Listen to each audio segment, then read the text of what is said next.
კონსულტაციის პროცესი. მეორე ლექციაზე ვისაუბრებთ კონსულტაციის პროცესზე, რომელიც რიას განუყოფელი ნაწილია. ამ მოდულში განვიხილავთ შემდეგ საკითხებს: კონსულტაციას როგორც რიას ნაწილს, კონსულტაციის უპირატესობებსა და საფრთხეებს, მიმოვიხილავთ კონსულტაციის ეტაპებს, კერძოდ განვიხილავთ დაინტერესებულ მხარეთა გავლენისა და ინტერესის იდენტიფიცირებას, კონსულტაციის დაგეგმვასა და კონსულტაციის მეთოდების შერჩევას, კონსულტაციების გამართვას და მიღებული ინფორმაციის გათვალისწინებას. ვნახავთ, როგორ ხდება კონსულტაციის შედეგების დოკუმენტირება რიას ანგარიშში. საქართველოს მთავრობის 35 დადგენილებით რეგულირების ზეგავლენის შეფასების მეთოდოლოგიის დამტკიცების შესახებ კონსულტაცია წარმოადგენს რეგულირების ზეგავლენის შეფასების პროცესის სავალდებულო ნაწილს. დადგენილება კონსულტაციას განმარტავს, როგორც რეგულირების ზეგავლენის შეფასების ანგარიშის მომზადების ნებისმიერ ეტაპზე დაინტერესებულ მხარეებსა და ჯგუფებთან კავშირს, მათ შორის ინფორმაციის, მოსაზრებებისა და მონაცემების მოპოვების მიზნით. აქ მნიშვნელოვანია ყურადღება მივაქციოთ იმ ფაქტს, რომ ეს განმარტება ხაზს უსვამს კონსულტაციის ჩატარებას ანგარიშის მომზადების ნებისმიერ ეტაპზე. ეს გულისხმობს იმას, რომ კონსულტაცია რიას განხორციელების ერთ-ერთი გამოკვეთილი ეტაპი კი არ არის პრობლემის განსაზღვრის მიზნების განსაზღვრის და სხვა ეტაპების მსგავსად, არამედ სრულად გასდევს ანალიზის თითოეულ ეტაპს. კონსულტაცია მიზნად ისახავს ანალიზისათვის საჭირო ინფორმაციის, მოსაზრებებისა და მონაცემების მოპოვება გაზიარებას. დაინტერესებულ მხარეებთან კონსულტაცია მტკიცებულებაზე დაფუძნებული პოლიტიკის მომზადებისა და შეფასების აუცილებელი ელემენტია. კარგი პოლიტიკის შემუშავება აგებულია ღიაობასა და დაინტერესებულ მხარეთა მონაწილეობაზე. რეგულირების ზეგავლენის შეფასებისას კონსულტაცია ტარდება დაინტერესებულ მხარეებთან.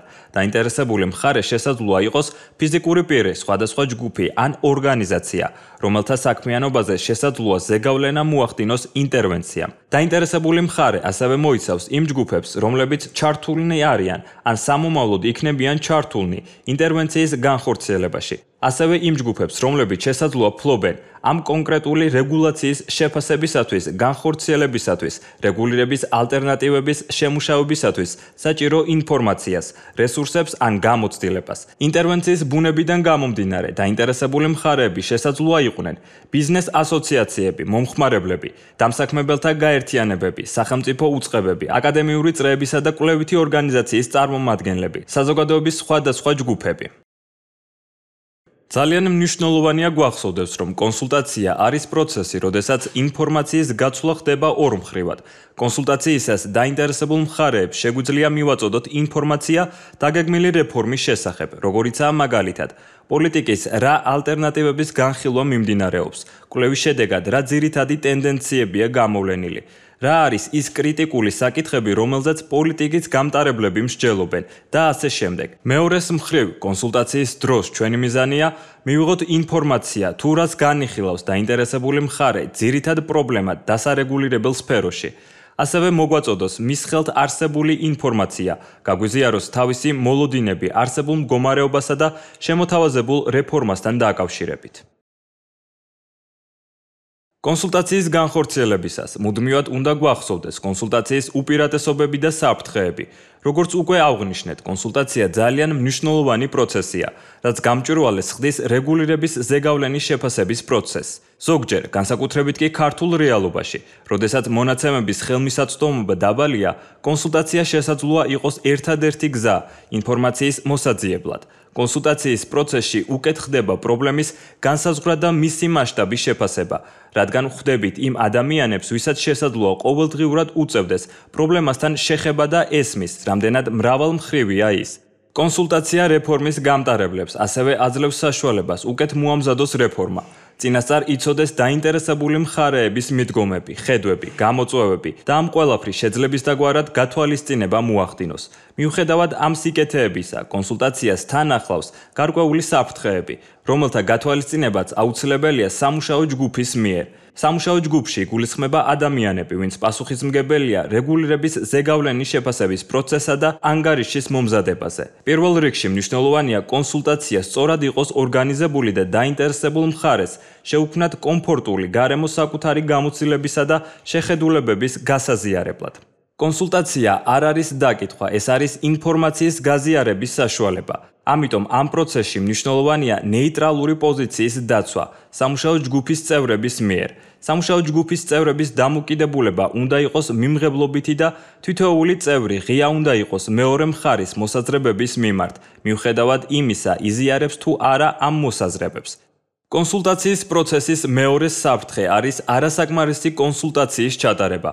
თუ კონსულტაციისას გამოვტოვებთ მნიშვნელოვან დაინტერესებულ მხარეებს და მოვისმენთ მხოლოდ ერთი მხარის ან მხარეების პოზიციებს, რომლებსაც მსგავსი პოზიციები აქვთ, არსებობს რისკი მიკერძოებული ანალიზის ჩატარების და ყველა დაინტერესებული მხარის პოზიციის არ გათვალისწინების. მაგალითად, თუ რეფორმა ეხება დასაქმებულთა უფლებების გაუმჯობესებას, მხოლოდ დამსაქმებლებს არ უნდა შევხვდეთ და უნდა მოვუსმინოთ დასაქმებულებსაც და შრომის ბაზრის ექსპერტებსაც. კონსულტაციისას შესაძლოა დაინტერესებული მხარე არ იყოს კონსტრუქციული, იყოს ნეგატიურად განწყობილი სამუშაო ჯგუფის მიმართ, ან საერთოდ არ მოისურვოს შეხვედრა. ამ დროს კონსულტაცია ვერ ტარდება, მაგრამ ამის შესახებ იწერება ანგარიშში. კონსულტაციას სჭირდება დრო და რესურსი, რაც საჯარო სექტორში ხშირად არის გამოწვევა. მაქსიმალურად უნდა ვცადოთ, გამოვყოთ კონსულტაციისათვის საჭირო დრო და რესურსი, რადგანაც არასათანადო კონსულტაცია შესაძლოა ძალიან ცუდად აისახოს რეგულირების ზეგავლენის შეფასების საბოლოო ხარისხზე. დაინტერესებულ მხარეებთან კონსულტაციას გააჩნია შემდეგი ეტაპები: დაინტერესებულ მხარეთა გავლენისა და ინტერესის იდენტიფიცირება, კონსულტაციის დაგეგმვა, მეთოდების შერჩევა, კონსულტაციების გამართვა და მიღებული ინფორმაციის გათვალისწინება, დოკუმენტირება. მოკლედ გავიაროთ თითოეული ეტაპი.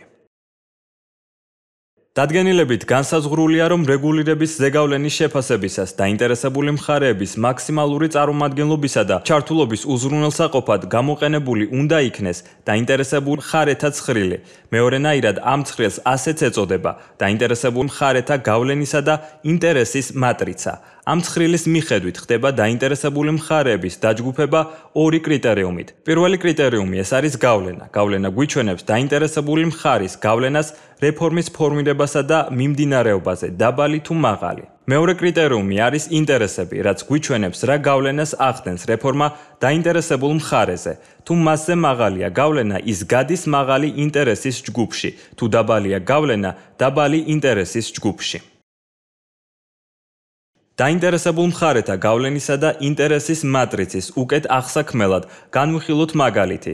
ეს არის დაინტერესებული მხარეთა გავლენისა და ინტერესის მატრიცა, რომელიც შედგა შრომის საერთაშორისო ორგანიზაციის 199 კონვენციის ოჯახში დასაქმებულების შესახებ რეგულირების ზეგავლენის შეფასებისას. ოჯახში დასაქმებული არის პირი, რომელიც არის ჩართული საოჯახო შრომაში შრომითი ურთიერთობის პირობებში. ოჯახში დასაქმებულებს წარმოადგენენ ძიძები, მძღოლები, მზარეულები, ხანდაზმული პირების მომვლელები, დამლაგებლები და ასე შემდეგ. ILO-ს 199 კონვენცია მიზნად ისახავს ოჯახებში დასაქმებულებისათვის ღირსეული სამუშაო პირობების შექმნასა და ფუნდამენტური უფლებების დაცვას. ამ კონკრეტული რეგულირების ზეგავლენის შეფასების მიზანი იყო ILO-ს 199 კონვენციასთან ქვეყნის კანონმდებლობის ჰარმონიზაციის რეფორმის შეფასება. ამ რეფორმის ფარგლებში სამუშაო ჯგუფმა დააიდენტიფიცირა შემდეგი დაინტერესებული მხარეები.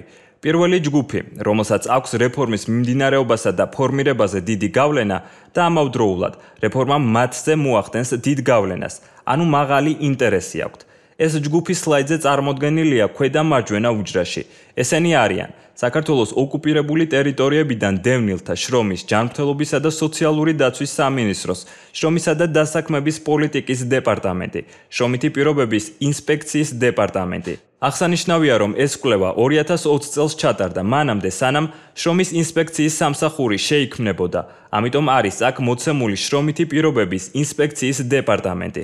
რადგანაც შრომის, ჯანმრთელობისა და სოციალური დაცვის სამინისტრო დიდი სამინისტროა, ამიტომ უშუალოდ სამინისტროს მითითების ნაცვლად ჯობია კონკრეტულად ამ რეფორმაზე პასუხისმგებელი უწყების მითითება. რაც შეეხება შრომითი პირობების ინსპექციის დეპარტამენტს, მას კონვენციასთან კანონმდებლობის ჰარმონიზაციის შემთხვევაში მოუწევდა რეფორმის განხორციელების უზრუნველყოფა. რაც შეეხება დანარჩენ მხარეებს, როგორებიც არიან შრომის საერთაშორისო ორგანიზაციის წარმომადგენლები, პროფკავშირები, გაეროს ქალთა ორგანიზაცია. ეს მხარეები ამ ნაწილში მოხვდნენ მათ რეფორმაზე ზეგავლენის დონისა და მაღალი ინტერესიდან გამომდინარე.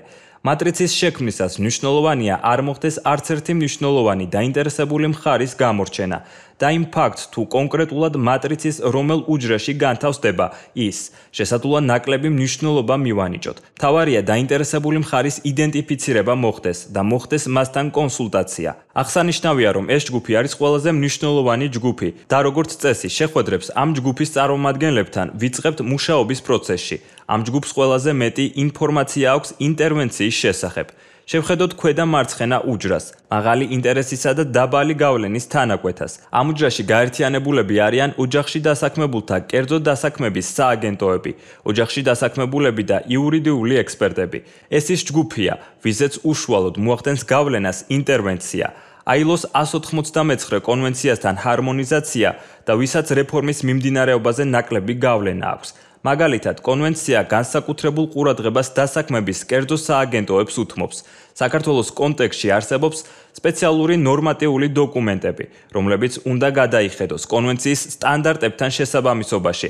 მათ მოსაყვანად, მაგალითად, სახელმწიფომ უნდა უზრუნველყოს შესაბამისი მექანიზმისა და პროცედურების არსებობა, საჩივრების, ძალადობისა და თაღლითური საქმიანობის გამოსაკვლევად, რომლებიც ოჯახში დასაქმებულებთან მიმართებით დასაქმების კერძო სააგენტოების საქმიანობას შეეხება. ასევე საჭიროა ზომების მიღება, რათა დასაქმების კერძო სააგენტოების შენატანები ოჯახში დასაქმებულთა ანაზღაურებიდან არ ჩამოიჭრას და ასე შემდეგ. რაც შეეხება სახალხო დამცველსა და უფასო იურიდიული დახმარების მომსახურების ცენტრს, ეს ორი მხარე გაერთიანდა დაბალი ინტერესისა და მაღალი გავლენის სფეროში. ეს ორი მხარე დაბალ ინტერესში მოხვდა, იმიტომ რომ მართალია ოჯახში დასაქმებულების უფლებები და მათი დაცვა შეადგენს მათ ინტერესის სფეროს, მაგრამ სრულად ამით არ შემოიფარგლებიან. მათ ბევრად უფრო ფართო საქმიანობის სფერო და მანდატი აქვთ. დაინტერესებულ მხარეთა მეოთხე ჯგუფი არის დაბალი ინტერესისა და დაბალი გავლენის მქონე ჯგუფი. აქ ერთიანდებიან შრომის ბაზრის მკვლევარები, ადამიანთა უფლებებზე მომუშავე ორგანიზაციები, რომლებსაც მნიშვნელოვანი ცოდნა და ინფორმაცია გააჩნიათ ქართულ რეალობაში დასაქმების ამ სეგმენტის შრომის პირობებისა და მდგომარეობის შესახებ. მას შემდეგ, რაც მოვახდენთ დაინტერესებულ მხარეთა იდენტიფიცირებას და გავლენა ინტერესის მიხედვით დაჯგუფებას, შემდეგი ეტაპი არის კონსულტაციის პროცესის დაგეგმვა და მეთოდების შერჩევა. კონსულტაციისათვის საჭიროა წინასწარი მომზადება. კონსულტაცია არ შეიძლება ჩატარდეს იმპროვიზებულად. უნდა ჩამოვაყალიბოთ კონკრეტული კონსულტაციის მიზანი, კონკრეტულად რა ინფორმაცია გვინდა კონსულტაციისგან. შემდეგი ეტაპი არის კონსულტაციის დროსა და ადგილზე შეთანხმება. როგორც ზევით ვისაუბრეთ, კონსულტაციების დროს მნიშვნელოვანია კომფორტული გარემო. ამიტომ თუ გაქვთ საშუალება, ჯობია რესპონდენტთან თავად მიბრძანდეთ და კონსულტაცია ჩაატაროთ მისთვის ჩვეულ გარემოში. მნიშვნელოვანია ასევე კონსულტაციისათვის საჭირო რესურსების გამოყოფა და მოძიება. საჯარო კონსულტაციის პროცესში მნიშვნელოვანია კონსულტაციის მეთოდის სწორად შერჩევა. ზოგადად განასხვავებენ კონსულტაციის აქტიურ და პასიურ მეთოდებს. აქტიურ მეთოდებს მიეკუთვნება ისეთი მეთოდები, სადაც ხდება მოსაზრებების, შეხედულებების, ინფორმაციის აქტიურად გაცვლა სხვადასხვა სამუშაო ჯგუფს და დაინტერესებულ მხარეს ან მხარეებს შორის. კონსულტაციის აქტიური მეთოდებია სიღრმისეული, ნახევრად სტრუქტურირებული ინტერვიუ, რომელიც სადისკუსიო გეგმის საფუძველზე წარიმართება და მიზნად ისახავს, შეიტყოს რესპონდენტის არა მხოლოდ დამოკიდებულება და პოზიცია, არამედ мотивაციები. სადისკუსიო გეგმა მოიცავს ზოგად და კონკრეტულ კითხვებს და მათ სასურველ თანმიმდევრობას. კონსულტაციის აქტიური მეთოდია ასევე პანელური დისკუსია, ფოკუს ჯგუფი, ვორკშოპის ჩატარება და სხვა. კონსულტაციის აქტიური მეთოდის გამოყენება მნიშვნელოვნად ზრდის ანგარიშის ხარისხს და ზოგადად რიას პროცესის ეფექტურობას. ამ დროს ხდება მეტი და უკეთესი ხარისხის ინფორმაციის მოგროვება, პრობლემის გადაჭრის გზების უკეთ მოძიება დამატებითი კითხვების დასმის და შესაბამისი პასუხების მიღების გზით. ასევე შესაძლოა მოხდეს ინფორმაციის ახალი წყაროების იდენტიფიცირება.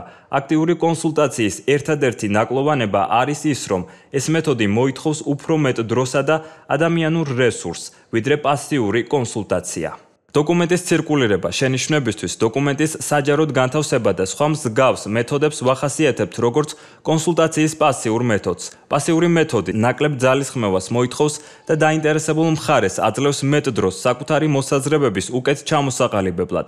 თუმცა პასიურ კონსულტაციას ახასიათებს მონაწილეობის დაბალი დონე და ეგრეთ წოდებული შერჩევის მიკერძოებულობა, როდესაც ხდება მხოლოდ აქტიური დაინტერესებული მხარის მოსაზრებების მიღება. როგორც წესი, კონსულტაციის მეთოდებსა და დაინტერესებულ მხარეთა მატრიცას შორის შემდეგი კავშირია. დიდი გავლენის ჯგუფთან ჯობია სიღრმისეული ინტერვიუების ჩატარება. მაღალი ინტერესისა და დაბალი გავლენის ჯგუფთან ჯგუფის სპეციფიკიდან გამომდინარე შეგიძლიათ განიხილოთ ფოკუს ჯგუფის ჩატარება, პანელური დისკუსია, ასევე სიღრმისეული ინტერვიუც და გამოკითხვაც. რაც შეეხება დაბალი ინტერესისა და დაბალი გავლენის ჯგუფს, მასთან შეგიძლიათ გამოკითხვის ან საჯარო განხილვის ჩატარება. შეჯამების სახით, რაც მეტ ინფორმაციას ფლობს დაინტერესებული მხარე და რაც უფრო უნიკალურია ეს ინფორმაცია, მეტად ვატარებთ მასთან სიღრმისეულ ინტერვიუს და ვცდილობთ მაქსიმალურად მივიღოთ პასუხები ჩვენთვის საინტერესო კითხვებზე. კონსულტაციის შემდეგი ეტაპი არის კონსულტაციების გამართვა და მიღებული ინფორმაციის გათვალისწინება. ამ ეტაპზე უნდა გაითვალისწინოთ შემდეგი რამ. მაქსიმალურად დეტალურად მოინიშნეთ რესპონდენტის აზრი. კონსულტაცია არ უნდა გამორიცხავდეს არც ერთ მხარეს, რომელსაც აქვს ვალიდური ინტერესები. კონსულტაცია არ უნდა ჩატარდეს ex post, მას შემდეგ რაც ყველა გადაწყვეტილება არის მიღებული. კონსულტაციის ერთ-ერთი მთავარი მიზანი არის გადაწყვეტილების მიღების პროცესის გაუმჯობესება. შესაბამისად, მისი ex post ჩატარება და მიღებული გადაწყვეტილების გაცნობა დაინტერესებული მხარისათვის RIA-ს პროცესს არ მატებს სარგებელს. კონსულტაციისას სავარაუდო კითხვები იცვლება შეფასების თემატიკიდან გამომდინარე, მაგრამ შეგიძლიათ იხელმძღვანელოთ RIA-ს პროცესის ძირითადი ლოგიკით და კითხვები დასვათ შეფასების თითოეული ეტაპისათვის საჭირო ინფორმაციის მისაღებად. კონსულტაციის სავარაუდო კითხვები შეიძლება იყოს შემდეგი: რამდენად ინფორმირებული ხართ რეფორმის შესახებ? რა არის ამ სფეროში პრობლემა და მისი გამომწვევი მიზეზები? რა არის ამ პრობლემის შედეგი? როგორ განვითარდება მოვლენები რეფორმის გარეშე? რას ფიქრობთ ზოგადად რეფორმასთან დაკავშირებით? რეფორმის ძლიერი და სუსტი მხარეები. რა რისკებს ხედავთ რეფორმასთან დაკავშირებით? რა ცვლილებებს შეიტანდნენ რეფორმაში? რა საკითხების ალტერნატივების შესწავლას ისურვებდით რეფორმასთან დაკავშირებით? კონსულტაციის ბოლო ეტაპი არის კონსულტაციის პროცესის შეჯამება დოკუმენტირება. დადგენილება განსაზღვრავს კონსულტაციის შეჯამების შემდეგ ფორმას.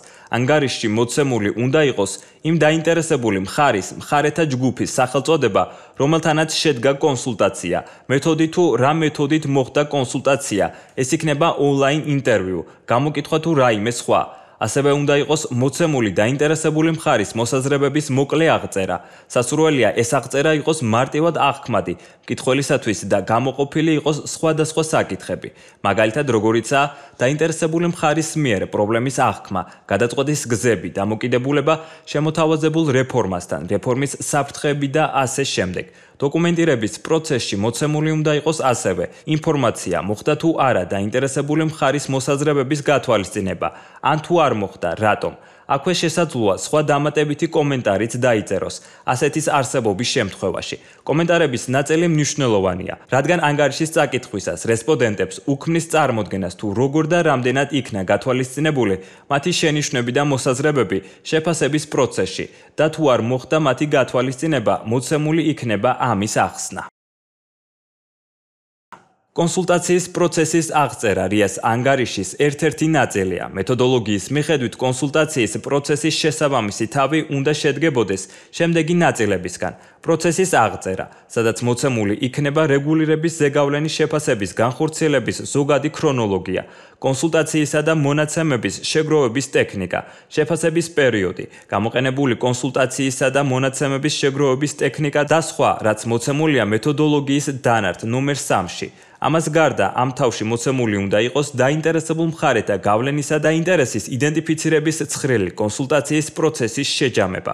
მომდევნო მოდულში ვისაუბრებთ თუ როგორ ხდება კონსულტაციის პროცესის შედეგების ინტეგრირება რეგულირების ზეგავლენის შეფასების სხვადასხვა ეტაპებზე. მნიშვნელოვანია გვახსოვდეს, რომ საჯარო კონსულტაციები RIA-ს აუცილებელი და სავალდებულო ნაწილია. კონსულტაციები RIA-ს ანგარიშის ხარისხის შემოწმების ერთ-ერთ კრიტერიუმს წარმოადგენს. თუ რა განსაზღვრავს RIA-ს ანგარიშის ხარისხს და როგორ უნდა შეფასდეს, რამდენად ეფექტურად ჩატარდა კონსულტაციები. ამაზე ოდნავ მოგვიანებით მე-10 მოდულში ვისაუბრებთ.